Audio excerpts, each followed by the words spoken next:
Dr. Aimie, welcome back to the Energized podcast. You were just with me back in August and September when your book had come out, The Biology of Trauma. And I have asked you to come back because we are living in a very unprecedented time. But if you ask a lot of people, they would say, are you surprised? Like this, in a lot of ways, this has been happening for a very, very, very long time. And now a lot of it is up for review. And I wanted to just start, one of the reasons why I asked you is that, we've had conversations about our children being abused. We've had conversations about what that means in terms of our biology and also even what happens when women are abused and how that travels down through the lineage. And the reason why this feels deeply personal to me is because I've been abused. I've been abused by, over the years, multiple men. And I was sharing with you that when I was 12 years old, I used to babysit a couple of kids across the street. And the dad was always very complimentary to me.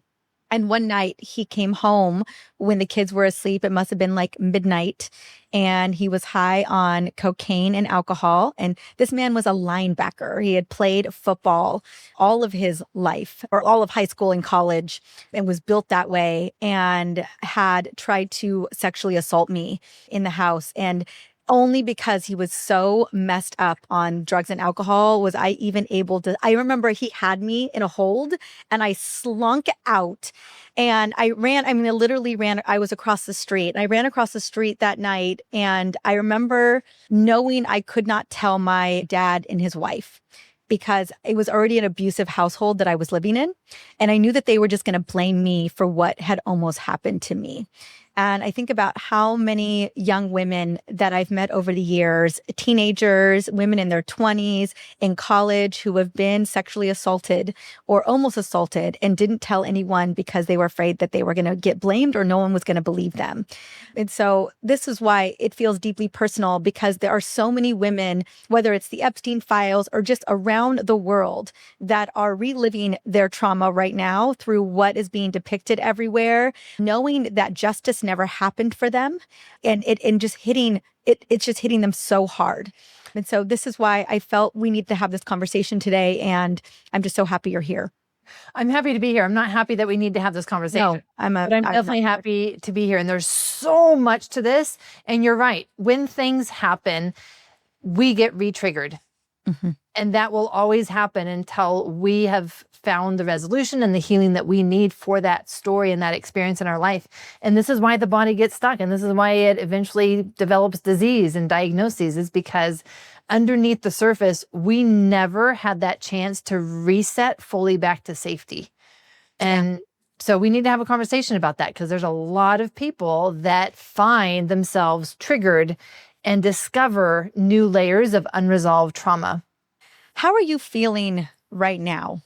As a woman, as an expert in this area, as you're seeing everything unfolding with the Epstein files and just the state of our world, it feels like we're in a massive reckoning. And I feel like something's got to shift. We've got to, I was sharing with you earlier, I just feel like, are we mad enough? Are we angry enough to want the change, to be the change that we want to see in this world? There's a couple things that I'm feeling.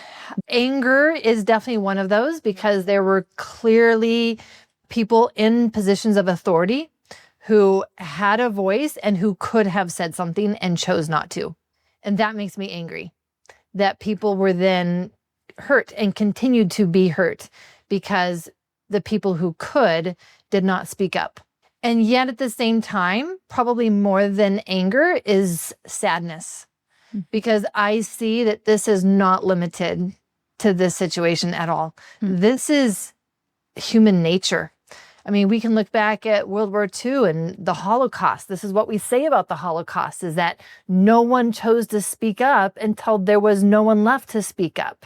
And yes, very different context. It wasn't sexual of, that context of it like the Epstein files are, but it was still the same idea of like, this is human nature. And I have seen this now in so many different places throughout even my medical training, that I can see how something like this happens and a person, many people, don't say something and they don't even think about it at that time.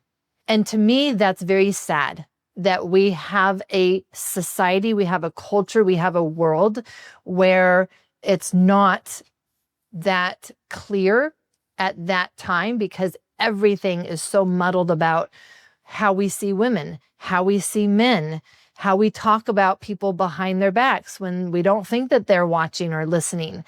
And things don't become clear until it becomes out in the open. And then it's like, oh yeah, well, I definitely shouldn't have said that. Oh, well, I definitely shouldn't have written that. But at that time, that didn't even cross their mind. And that's part of this much larger whole system reset that I see needs to be had. And it makes me sad that we are still here at this point in history. No, I agree with you. Like, I don't have words. I keep thinking about how many times, even as physicians or healthcare providers, have we failed women, or how often a young girl or a woman, and not that this is happening to young boys and this is happening to men as well, how often it got overlooked if we went in to be evaluated, or we didn't feel comfortable. We didn't think anything was going to come of it that was going to lead to something good. I remember when I was younger and I knew a lot of women, and I don't even know what the stat is. I've been in so many rooms where women have been assaulted or abused or sexually assaulted. And it's always been like 1 in 3 women or something along those lines. I don't know the exact stat. And if you have it, by all means. And we've had these conversations about, say something. And so often women do not, or victims do not, because they know that they're not going to be believed. It's them against the perpetrator. And it doesn't happen. It doesn't land. I had a best friend when I was growing up who was abused by a boyfriend sexually and physically. And he was a predominant figure in her sphere. And she was brave enough to take it to court. And she's really the only person I know who won a case in like a sexual abuse case. I remember when the adverse childhood experiences studies first came out, because that was a shock to people. And it feels like it has this common thread with what is unraveling now. And it was an initial shock, and then it kind of lost its spark, which is why I'm afraid like that's what's going to continue to happen, because that's just what we see is the trend, where we get this new piece of information and it should change how we do things, and it doesn't. Yeah. The information that we got from the adverse childhood experiences, that very first study that came out, and this again, context, Dr. Vincent Folletti, preventive medicine department, and he was the one who discovered that actually childhood trauma was quite common. Up until that point, we had classified it as, oh no, maybe that happens in the poor classes, but not in middle class America. Or not in my neighborhood. Not in my neighborhood. Mm-hmm. And for him to show that, no, like more than 60% of these women have had sexual trauma in their lifetime. It was a shock. And that is why the physician colleagues wanted to shut that study down at first. They could not even fathom that this could be true. And then they didn't know what to do with it. And that's what I'm seeing, is the events that happen are so common that it's almost been normalized and downplayed. Yeah. So that then people don't want to hear about it because everybody experiences this. Yeah. I've been told that, right? Like I've brought forth things and I literally was told, we don't talk about those things because that's just life. That's just what happens.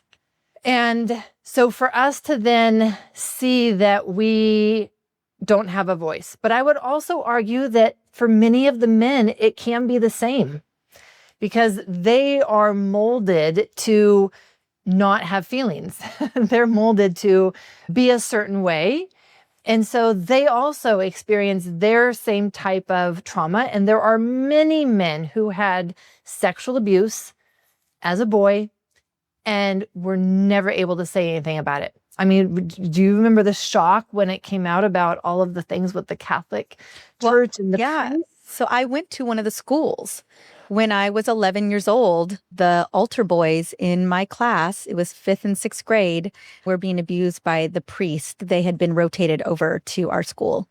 And it was just devastating. I'll never forget, all of my class was called into a meeting with our priests, and the craziest questions were being asked that they wanted to address.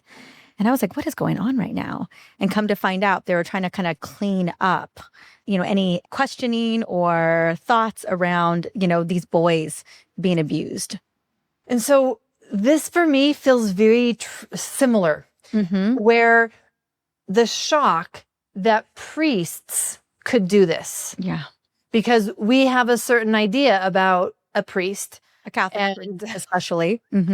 Right? Or we did. We did.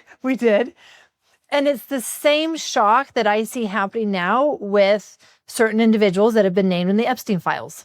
People who are leaders, who are influencers.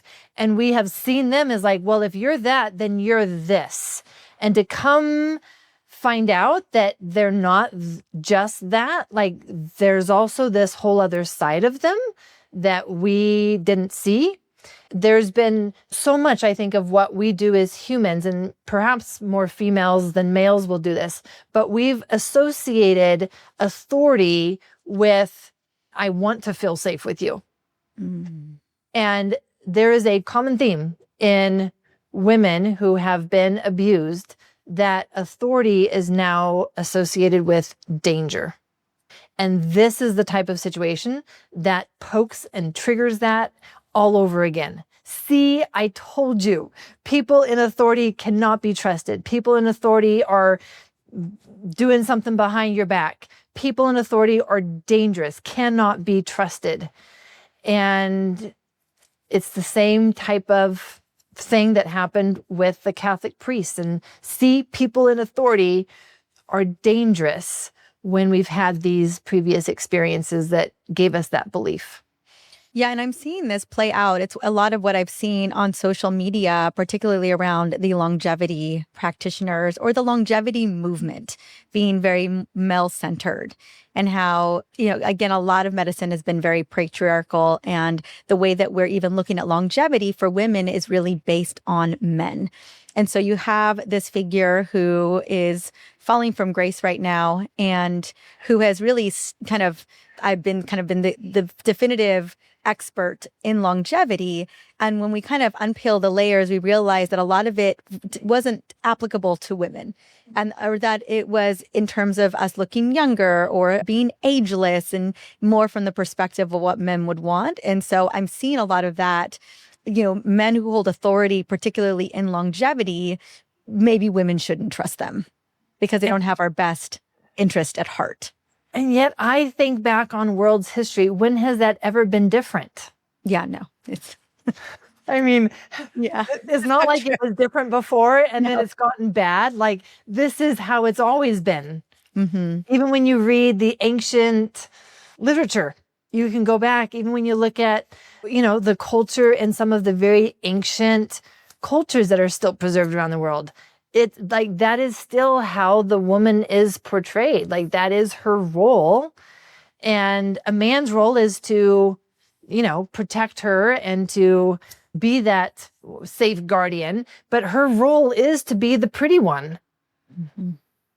So this is what I'm talking about. Like, this is what makes me so sad, is like, this is requiring a whole worldwide, global, cultural, fundamental shift in how we treat each other as human beings, not seeing each other as, well, your job is this, but as human beings. And I remember being shocked when I entered residency. I went into surgery residency. And what I came to discover was that perhaps, again, like, see and notice, like, I'm already going into excuse making, right? Like making excuses for what happens. There is a lot of pressure. There is a lot of life and death. I mean, the responsibilities on a surgeon are tremendous. And how they often deal with that is through very dark humor. If there was a recorder in the surgery rooms and it got leaked out to the public, It's awful. people would be horrified at how physicians joke about the human body, joke Yeah, the about human body on the table, on the table, on the surgical table. on the surgical table. I've been in It those would rooms. make some Yeah. of the things leaked out in the Epstein files look rather mild compared to what happens. And for me, coming from my background, this was a complete shock. And it was something that I had to get used to. And that then made me sad when I got to the other end of it, because I realized I have become one of them. And yet to fight that, right? If I had not at least gone along and allowed it, and if I had actually said something, imagine what would have happened. It would have just been backlash. It depends. Well, yeah. And I mean, backlash. what level of authority did that surgeon have in the hospital? Exactly. And so this is what I'm talking about, Mariza. Like, this goes so deep that this is not going to be a simple, like, oh, let's never do that again. No, the conditions still are existing around the world for this to continue. That is why we continue to have a growing problem with sexual trafficking. It's awful. Are we mad enough about that? I don't think so. I don't think because so. it's still going on. It's going on and it's growing. Until it affects you, you say something like, I don't know what to do about it. But yet, again, like, I keep going back to the language and the messaging that I would read about from World War II is like my favorite part of world's history. So I read everything I could about World War II. And that is what they kept saying. Because it's not affecting me, I'm not going to do anything about it yet. But by the time it affected them, there was no one left to speak up. And I feel like that's the situation that we are in. The people who are in the middle of this, these women, these children, some of the men perhaps, they don't have a voice. But the rest of us, if it hasn't affected us yet, we're still living our lives because as long as we can get our coffee at the coffee shop and our kids are going to school and it's not affecting us. And one of the things I shared with you earlier is that this has been a through line of my life my whole time. Yeah. Based on the abuse that I experienced, even the abuse, I've been hit by men I don't know. I've been hit by men I intimately know. I've been hit by my father. Yeah, I've been hit by a lot of men in my life, especially when I was younger, like before the age of 30, like just random things that had happened. And so whether it was I was raising money when I was in the vaginal monologues for violence against women around the world, or I was raising money for child trafficking with the Underground Railroad, which I think I've raised over $100,000 for that. It feels like no matter what we do, nothing changes. If anything, it feels like it's gotten worse. And so I know for me over the years, it's just felt like everything and anything I've ever tried to do, whether it was bringing awareness in a community or as a clinician, if I had a patient that looked like she was being abused or looked like something had happened to her, have that conversation and give her resources. But it just all has always felt like it's never been enough. And I can imagine there are people out there right now who are thinking that too, of just like, does it even matter if I do anything? Because I have a history of either doing things and nothing changed, or knowing of people who are doing things and fighting the fight and nothing has changed. And that is the reality. And that is why it is so hard to fight a whole system. I mean, honestly, it's the same reason why I decided that I needed to leave conventional medicine, because it was either stay and fight the system and be insignificant, because you can't fight the system as a single person. No. So, I know that we're going to start, shifting into kind of calls to action later in this conversation, but that would be the thought and reflection that I would encourage people to have is don't do anything alone. Yeah. Don't do anything alone. But this is where a tribe, a group of people can make a tremendous difference in the world. Yeah. I mean, I know that there are protests that are being organized right now. There's a lot of things that are being done. There are a lot of people that are angry. I still don't think that we're mad enough. I still don't think that we're angry enough. I think that we're really just processing. And I will say that speaking up, I mean, if as a collective, if we start to speak up, I want to circle back to really quickly, and I'm by no means blaming myself in this situation, but that man who tried to sexually assault me that night, ended up, he had remarried and had a stepdaughter in the house and ended up molesting her for years. And it wasn't until I was in college that we found out he got arrested, and he's still in prison serving time for what had happened because there was actual recorded evidence of him doing this to her. And I remember when I heard that, when I was I was like 21 or something like that at the time, still in college, like I was like, man, I didn't say anything. I didn't say anything to anyone ever about it. And it just really hit home. And I think I may have told my dad at that point that had happened. And I wish I would have said something. And I don't, again, now at this age, I don't think my saying anything would have done anything. I think my parents would have been like, you can't go back and babysit. I think that would have been the end of it. And I don't, and we move on. But I think about, you sometimes see something, say something, like even as a physician or a clinician or a healthcare provider, seeing something and saying something, even helping one person, it could shift everything. Yeah, that's a really good point. It makes me think of what Dr. Vincent Folletti found was the solution for working with patients who had these childhood trauma experiences. There was nothing more that needed to be done than asking about it. Mm-hmm. Simply asking and giving them a space where they could say what happened was the resolution that they needed. They weren't looking or needing anything more than that. Now, the physicians never got comfortable with asking, so that's why we still don't do it. Don't ask, yeah. But to your point, having a person, having a space that feels safe for someone to be able to share those things. I don't think that is what parents create enough for their children, which then means that if we never experienced that as a child, we would never even think to tell someone later on in life. Mm-hmm. And I've had those experiences where, I think both you and I had very different childhoods than normal people. Yeah. And so there are many social things that I experience where it's this shock of like, wait, normal people do what? I didn't know that. I didn't get the memo, and that certainly wasn't part of my childhood, but that is one of them. There was an instance where something very, hurtful and violating my boundaries had happened, and I never even told anyone as an adult because I didn't know that that's what you're supposed to do. I'd never had that experience as a child, having a safe place or person to go to. And so then for someone else to find out what happened, and that was their first question, why didn't you say something to me? And I was like, I didn't even think to do that. It wasn't that I thought about it and decided not to. It never even crossed my mind as an option that I had on the table. And this is the society that we live in. I think this is so many people. We don't even think that there's an option to tell someone what we're experiencing, what we're going through in a way that could not harm us even more. And so we just keep it to ourselves.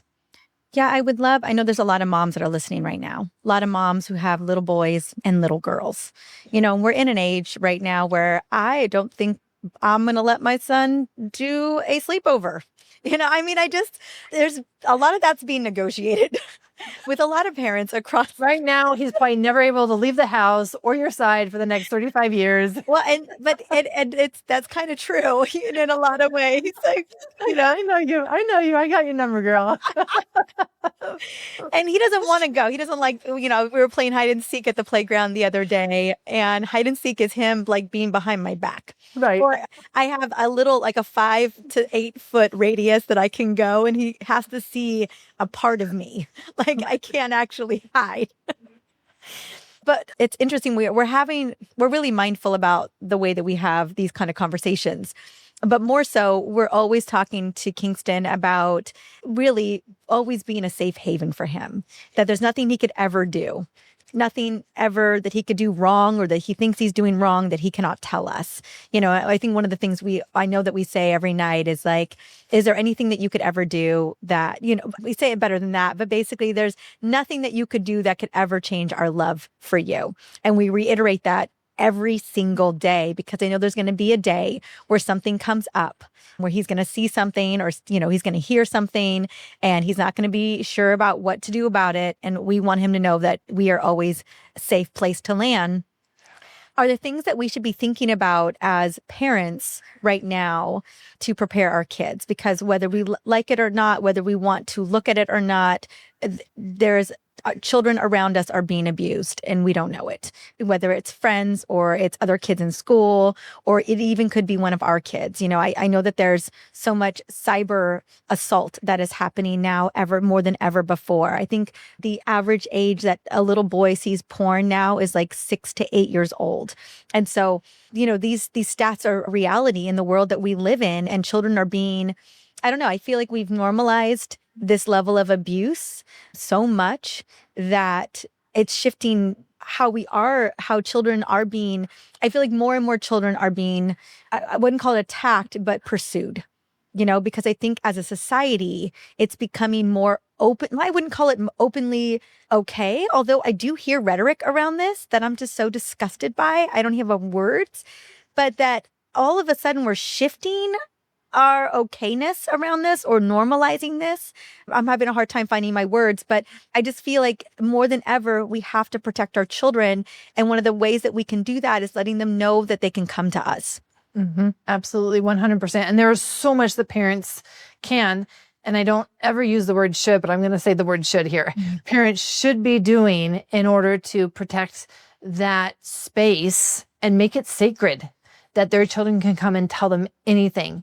So what I've learned is that children will never come to you with the big thing first. So there will never be that day where something big happens at school or when they're more than 8 feet away and can't see a part of you, Mariza, that they're going to have something big that happens or that they see, and they're going to wonder, is even this safe to share? Mm. So what they do is they start with the small things. And they give that to you just to see your reaction. What are you going to do with this? You say that I can tell you anything, but do you really mean that? And they're going to test you with small things. This is what we do as adults. We test people to see, can I trust you with more before we just give them more?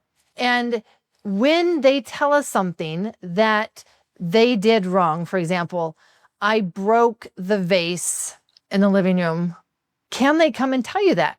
And when they do, what is your response? Because if that response is anger, guess what they've just learned?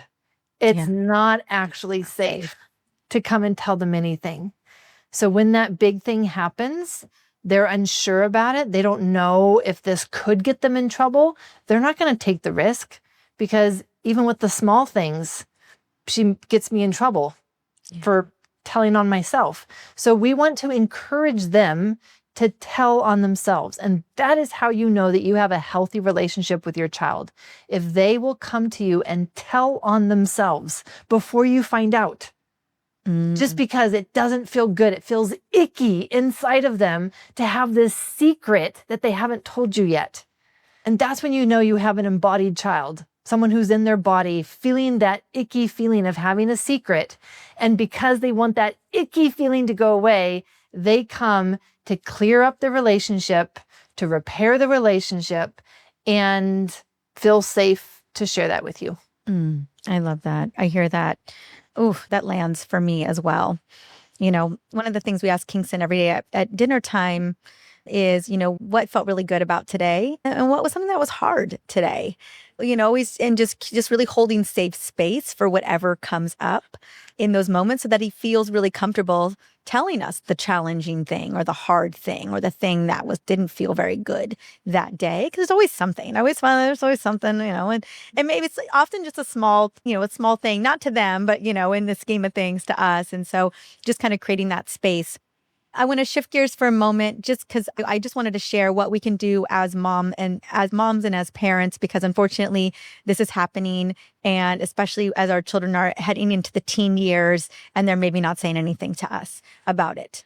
Then I also want to address for the millions of adult men and adult women who suppressed their trauma, who suppressed the sexual assault, who suppressed the violence and just went on business as usual. And now all of a sudden it is coming up for review because There are lots and lots of people who are going through the files right now. I don't have any desire to do that myself, but I understand, the wanting to do so, or seeing the reels and the content that's everywhere, and they are being triggered, maybe more than they've ever been before, and are looking for a way through, like a way of healing. And can you talk a little bit about how biologically, why is it that we're being re-triggered? I think some people are surprised. They're just like, why is this happening? And then two, how can we create some safety for ourselves as well in this time? What can we do to support ourselves? Because most likely a lot of the people that are being triggered also have people to take care of. Yes, they can't fall apart. Yeah, no. But that's exactly what's happening. They're falling apart. And this is based on the science of how the body holds trauma. So we don't need to wonder what's happening or what to do about it. We know we have the science, which allows us then to just have our clear path forward. And so much of it comes back to this one word, which is it helpful? Helpful. Helpful. That's it. Given where you're at right now in your healing process, given what's happening, is this, whatever it is that you're doing or not doing, is it helpful? And when a trigger happens, it is this information from our body that, oh, we've got some unresolved trauma. Once you see that information, you don't need to keep stirring the pot. You've received the information.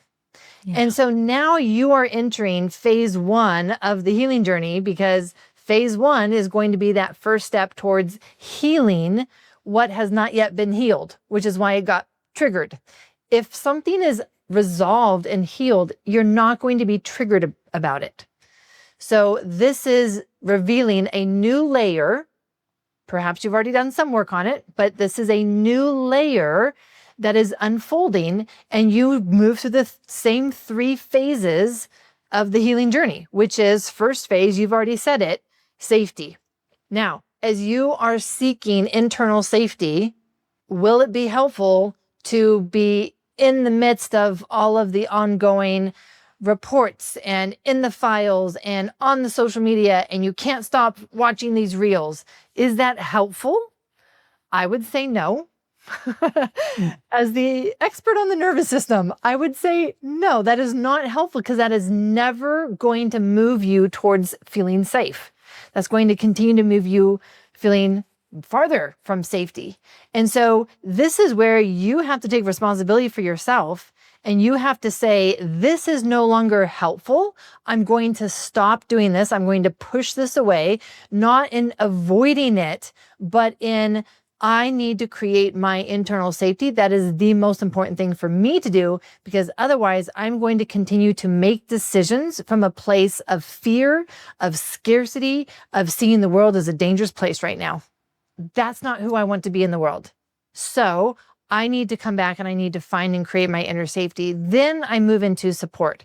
What support does my body need so that it can actually process this and move towards healing? Because I don't want to always have to stay small to stay safe.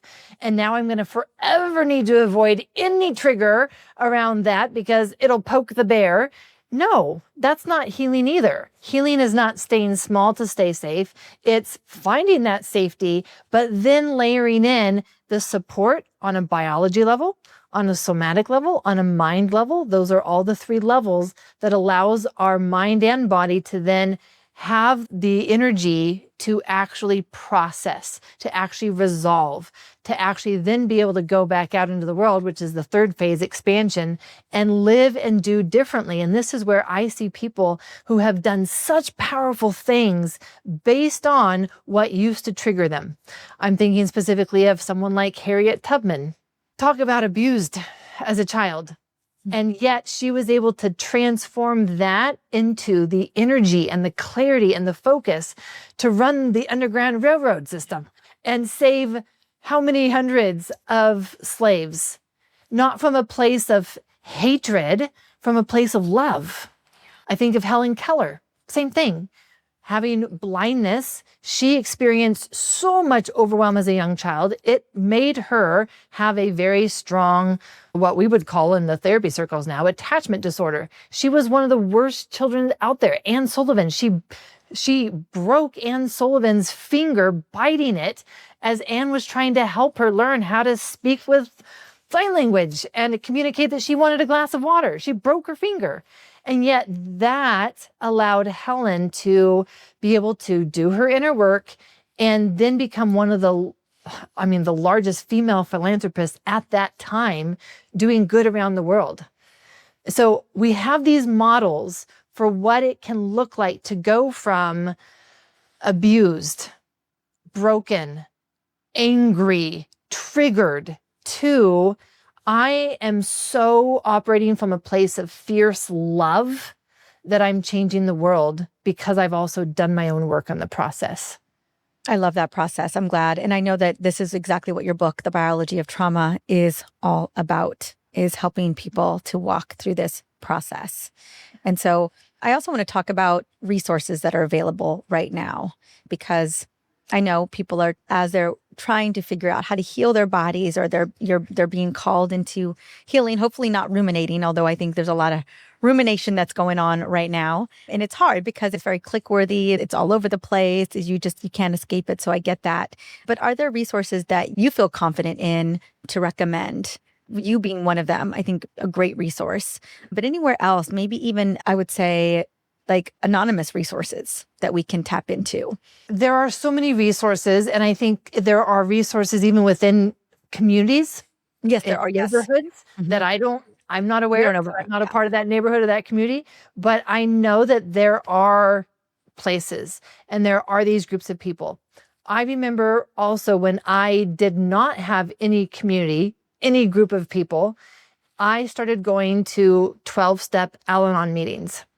This is a 12-step group that's for those friends and family members of people who use or are alcoholics. I, in that sense, did not qualify. I just showed up. But it was being able to be in a room with other people who are going through something hard and not just blaming other people, not just dumping their story on other people, but staying in this space where you have an opportunity to share and be in a group that can hold all of that. That was very powerful for me at that time. And so I know that there are models for this. There are places for this. And I know that there are lots of online, I want to say, resources for people that are looking for guides, that are looking for nervous system tools to how do I shift to safety? I'm running a 5-day reset this week, for example. So I have this on my website of how you can shift your own state so that you can pull yourself back into at least safer, and then be able to think about how you want to respond and get out of the ruminating and the scrolling that is definitely not helpful. Yeah, that was the next question I was going to ask is, let's say we have done some work but we're all of a sudden, this is all coming up for review without our permission. All this content is showing up without our permission. And, we're finding ourselves a little bit deregulated. We're noticing. What are some things that we can do besides, if there's a 5-day kind of opportunity to be supported, but what are things that we can do, in our day to kind of help reset us, to get back to a place of feeling safe in our body, to get to a place where we feel like our nervous system is calm and peaceful, that we can implement, especially, before we step into our mom role or our partner role, just how we want to show up for our people. Yes. In fact, even just this morning, one of my course members was telling me how when she was a girl, her mother was so frequently dysregulated that she didn't feel like she could share anything with her mother because her mother was already anxious. Her mother was already stressed. So that is not who we want to be. We want to be that strong ground and resource for others in our life. But how do we do that? One of the things that is very quick, it's like a nervous system hack, is to definitely shut down the screen for a moment. Phone, computer, iPad, all the screens. We have screens everywhere. The TV, we've got screens everywhere. So shut it all off and take 2 minutes and look out your window to as far away as you can look. For some people, that might be the clouds, it might be your garden, it might be the neighbor's house. It does not matter. The science shows that when you look far away, your body perceives that as safety, because if I can see far away and I can see that there's no danger, then I know that I'm okay right here, right now. And that's what people need to do. Stop thinking about the future. Stop thinking about the past. Right here, right now, is my life under threat? If I can look around, we call that orienting. If I can look around, and especially if I can look outside and as far away as I can, then my nervous system receives the message that it is safe enough right here, right now.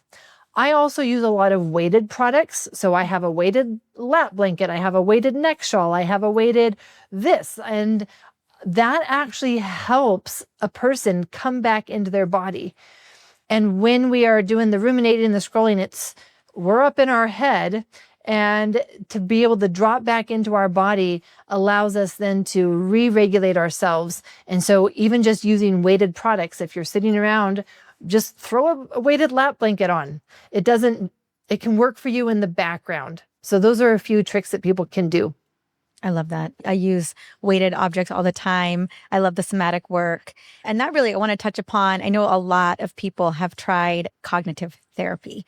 And I kind of want to, just the breadth of, whether it's cognitive therapy or you're talking to friends. I've had a couple conversations with different friends around all of this. And some of my friends have been very light and loose with it. And I'm just like, this is really serious. Like, I don't understand why this is like, if anything, I feel more triggered by that. It's just like, I'm just right. like, That's what it is. It becomes a new trigger. Talk to me about that. Because I think a lot of us are trying to have conversations with people and we actually end up getting more mad, or we're having a conversation with a therapist, or we stopped therapy because it just never worked. We just kept rehashing the same stuff over and over again. I want to touch upon this because I feel that there's a deep frustration that a lot of people are having right now, whether it's trying to talk to people in your close circle or you've tried a professional before and have not made progress. No. And this is where I feel the healing journey will take us to this place where we then start to make decisions about, well, who is a safe person to share this piece of information with? And that's why we have different people in our life. Mm-hmm. If you have a partner, they are not your all in all. They fill a certain role in your life, and that's who you go to for those things. You may go to your girlfriends for other things. You may go to that friend for that thing. And so this is a common trauma pattern, is to kind of have this black and white thing about relationships. And like, you're either all safe or you're not safe at all. You're either all good or you're all bad. And actually, that's just not reality. But when we've had this past trauma, our brain likes to put things into those kinds of boxes. And so being able to step back and learn over time that while it's important to speak up, it's also important to choose who I share those things with, because it's not meant for everybody. And that doesn't make them bad. That just makes them not the right person at that time. Mm-hmm. And having the wisdom and the discretion and the grace to say, I'm going to have this kind of conversation with this person, and I'm going to have this kind of conversation with this person over here. And that's perfectly fine. And that's okay. And it doesn't make this person bad because I can't have that conversation with that person, even if I may want to. Yeah. And so as we look at, therapy, it could be helpful. It could not be helpful. Therapy is not intended to be all in all, right? It's intended to help you with usually one thing, help you shift through that thing, have a breakthrough in that one thing. And then you either continue working with them on the next breakthrough, or that was their role in your life. And thank you so much. And you're on to the next thing. So there's just a lot more fluidity and maturity that comes with this healing journey, and being able to, first of all, I guess, regulate ourselves so that we can be that kind of person and not be so triggered just by the relationships and who we want people to be, because we want them to be, I would say that one of my trauma patterns was wanting someone to always be in my life. Like, if you're this, then you're always going to be this, rather than being able to say, you're coming into my life for a phase, for a season, for a specific reason that sometimes I don't know at first, but wow, I can appreciate you. I can appreciate the gift that you are, and also not hold on to you and expect that this will be for the rest of my life. A lot of what I'm hearing too, Aimie, is really discernment, and discernment from like kind of your inner compass, or discernment in terms of contraction versus expansion. Absolutely. Yeah. So let's say you're having these these conversations are happening. It's Right. it's like it's Thanksgiving all over again. I guess we're and you're going to feel contraction or expansion when you're having some of these conversations. And I think that's good advice of just like some people, like you can still be friends, but we just don't have these conversations. Or if Right. you find yourself going back to the same, you have your therapist and the same contraction keeps happening to you, you walk away feeling worse than you walked in. You get to take that data and do Exactly. something with it. So is that Yeah. kind of how I we mean, become more I discerning? think that that's so much of what it means to be actually embodied and have that kind of intuition and discernment that you're talking about is, are you even listening to the data that's coming from your body? Mm-hmm. Because that's what it is. And are you not over overreacting on that data because it is just a data point? There's other data points. Yeah. Okay. That is helpful only because the reason why I wanted to get into this is because I know that this is happening right now Right now, everywhere. Everyone's having these, it's coming up. How can it not come up in conversation? And I have a feeling a lot of people are feeling deeply disappointed by the yeah, conversations more than they're feeling uplifted or yeah, hopeful about. And hopefully that you are all having conversations that are feeling more hopeful than not. That's my hope and dream. Because I feel like there's also, Aimie, there's also a lot of people, whether they are being triggered. I think about Harriet Tubman that you shared, where, who alchemized her experience into action that really had profound impact. Who she was the change she wanted to see in the world. And I feel like people are feeling that alchemization in themselves of just like, hey, I'm at a breaking point. I'm at a tipping point of enough is enough. Whether I've been abused or I've known enough people that have been abused, or what I'm seeing is just so freaking horrific. Like I have to take a stand. Is there a way in which we can kind of channel that alchemization? Because this is how I'm alchemizing is like, I want to bring on friends that are experts, that are safe, that are amazing, that this is their wheelhouse, so that we're having these conversations that open the door for people to safely take action in whatever way feels right for them, whether it is healing their bodies, whether it's having these conversations, whether it's donating to a cause that feels right, whatever that is, that they're feeling like they have a path forward. absolutely. And here would be my approach to that, guiding someone, especially with a history of trauma. It is so easy for us to lose ourselves in something that we become passionate about. And that will never be the most helpful thing for us or for other people. We end up taking on responsibilities that were never meant for us to take on. And so what I look at for people is, given the resources that you already have, resources being your knowledge, your education, your network, your money. These are all different types of resources that we can have. Given the types of resources that you already have, what could you do now that would allow you to be a part of something bigger than yourself and stay healthy? Don't lose yourself in the process. Don't lose your own self-awareness. Don't lose your own sleep. Don't you lose your own healthy eating patterns and all of this. Don't lose yourself in this larger thing, because you are just one piece of something much bigger than yourself. And that's beautiful. And so I look at it as you stepping in to just be a vessel that love and action and change can channel itself through based on you showing up in a certain way. And to be that vessel, you need to be healthy and regulated. So that is still your number one job. Your number one job is to get yourself regulated in the morning, keep yourself regulated, and then step into being this vessel that action and change can flow through using the resources that you have. That's so perfect. Yeah, my next question is more around the lines of, for survivals who feel invisible or powerless, what message would you want them to carry forward from this conversation? And I feel like that was the answer. But if there's anything else you would love to share on that as well, like let's say someone is feeling so invisible and powerless in this moment, who doesn't know where to turn, what can we offer them today? One of the most powerful things, Mariza, is to have an inward turning. Until we do that, we tend to just kind of flail and go everywhere, and we don't even know what we're supposed to share. We just know that it just feels awful and we want to share everything. And then it ends up not being helpful. And so what I have found is that if someone can have the courage to get still with themselves and a piece of paper and a pen, and to just start writing down, what is it right now that bothers you? What is it that is dysregulating you? What is it that has you spinning? What is it that's making you angry right now? What is it that's making you sad and depressed right now? Write it down and you look at it yourself.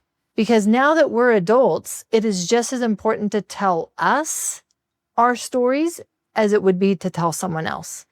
And telling ourselves, having the courage to look at that ourselves, often then allows clarity and focus to see what would be important to share. From this, what would be important for me to do and to take action on that would be focused action, not flailing action.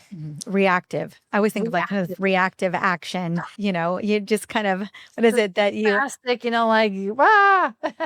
you shoot first, then you aim and fire, right? You just like, it's like the opposite direction of what you're supposed to do. And yet with all of the scrolling, with all of the rumination, that stillness is the hardest thing for people to do. Because they're walking away from dopamine that is very hard to do.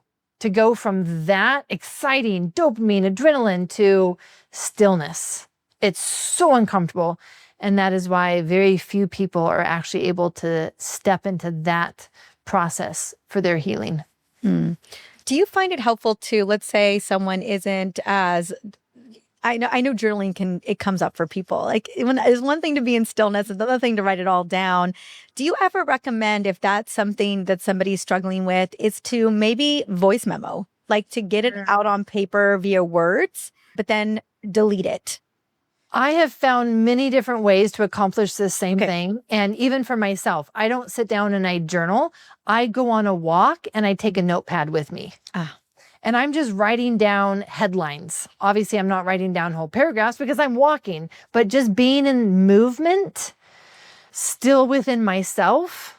So there is still that stillness, but that movement allows my thoughts to flow more freely. And getting it down out of my mind, though, where I can read it, and that reading is a reflection back to me, like, is this really what you meant? If I just voice it, but I don't hear it or see it, then I don't get that reflection of, no, that's not quite it. It's close, but it's not quite that. So there does need to be this reflection that you get back in order for your brain to be like, yes, that's it. You got it. I love that. I had a feeling we needed a little bit of that reflection. Absolutely. I will say that I have been in the process of, processing a voice memo, and knowing whatever I was saying, I was like, you know what? I'm not sending this. Like, I'm going to start over. Yep. That feedback is dumping right now. And it's exactly. I'm just dumping. And I'm so grateful that I have 5 minutes of dumping before I send this, and I just delete it, and then I start all over again. So I didn't know. That's why I was asking, because I have a lot of friends a lot of us do this. We start a message to our friends, to each other, women that hold space and love each other and would hold space for that heaviness. Totally. But then after I vomit all the heaviness out, I'm like, actually, you know what? I'm just gonna put delete on this. Yes. Yes. And I know that that's what a lot of people are using AI to do for them now, right? Like they'll dump to AI and tell AI, like, draft the nice version of this message. I am not, that's not something I've been doing, especially when it comes to putting something on paper. Right.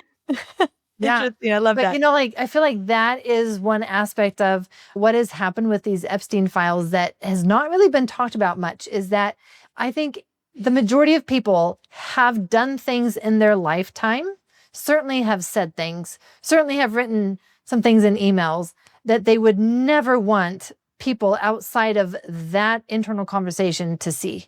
And that just exposed a whole level of, oh my goodness, I could be exposed. I know that I'm not perfect. What would someone else see if they were looking at my life that they would judge as being bad, immoral? And there really is no privacy anymore. No. And that's what has also happened with this, is realizing that these people thought that they were having private conversations.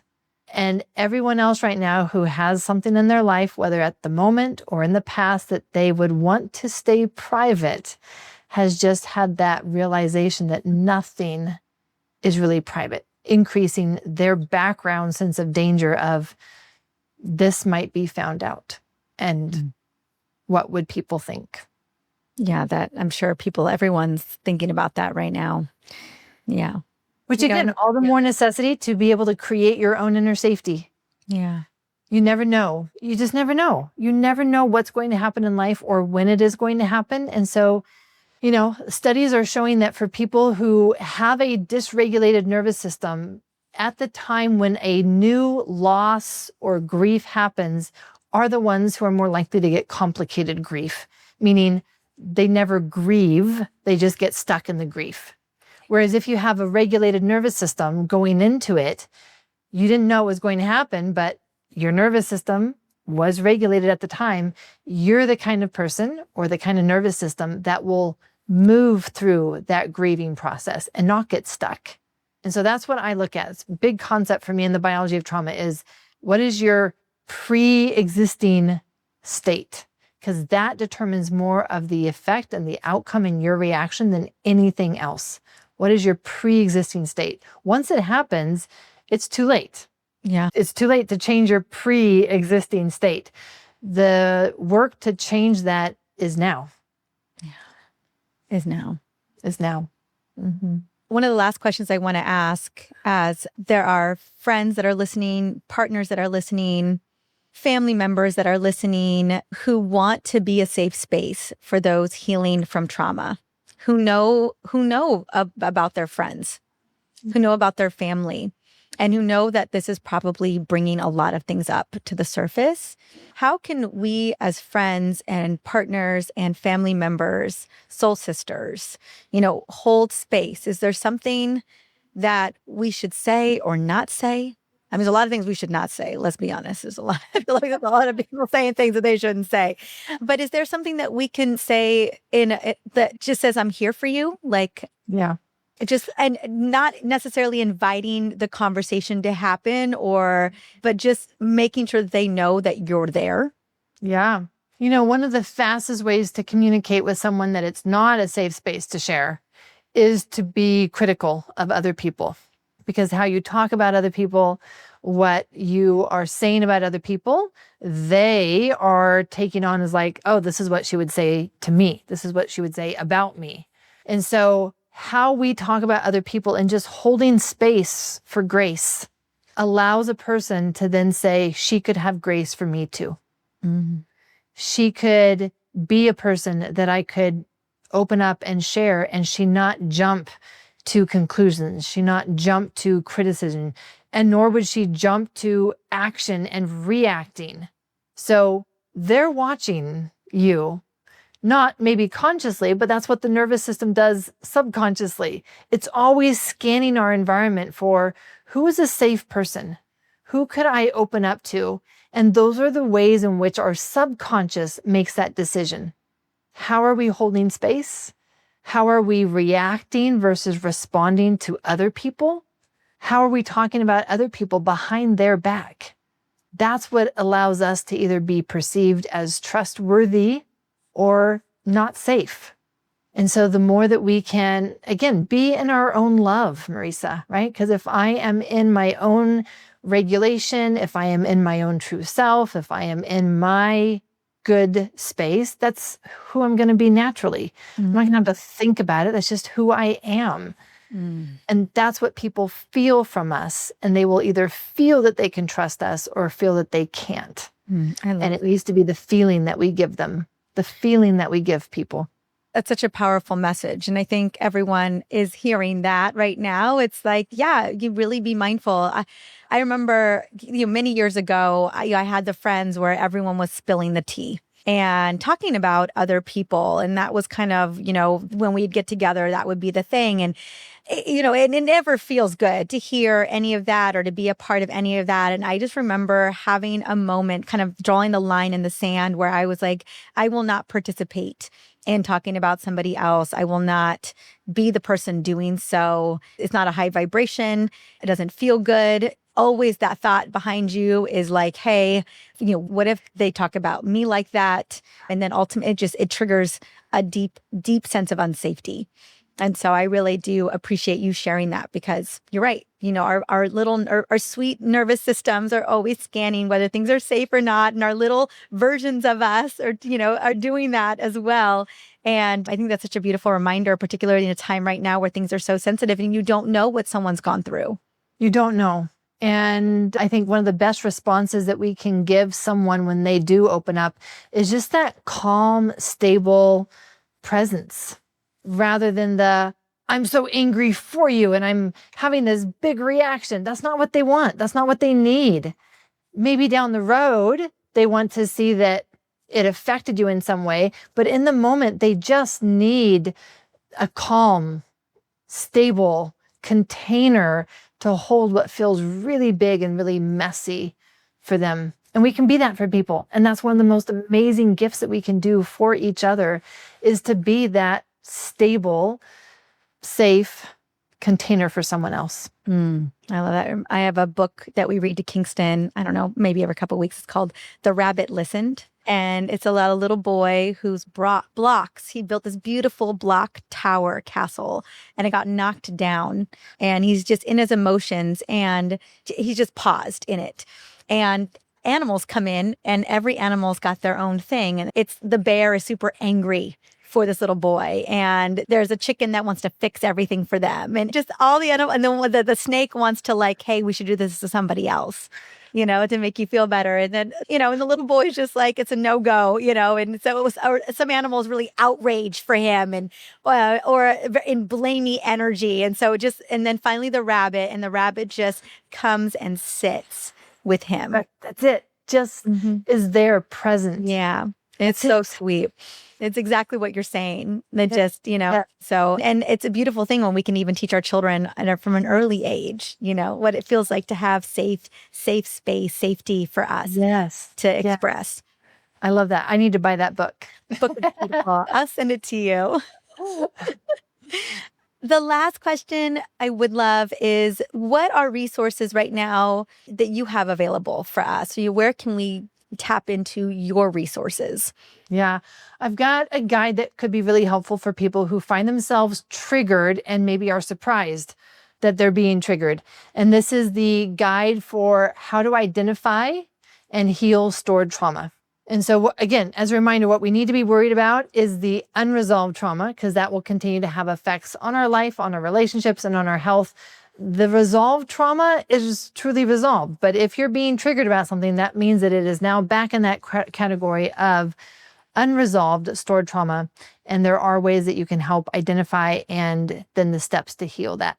Also have a guide on the essential sequence. So these 3 phases that I talked about: safety, support, expansion. What exactly do those mean? What is the exact science behind that? And I have that on my website, biologyoftrauma.com. Perfect. All right, Aimie, honey, thank you so much for coming and being here and just holding space in this moment and really articulating how much bigger it is than just this and what we can do to support ourselves and support the people around us. Well, thank you. Thank you for speaking up about this. Oh, thanks. All right, see you soon. Thank you so much for watching. Now, if you found this video helpful, give it a thumbs up and share your thoughts in the comments. And if you are ready to learn more about perimenopause and how to navigate with a lot of ease and grace, Be sure to subscribe to this channel so that you can join our community. Don't forget to share this video with someone that you love, that you know is navigating the perimenopause journey as well, because they deserve to feel their best too. See you in the next video.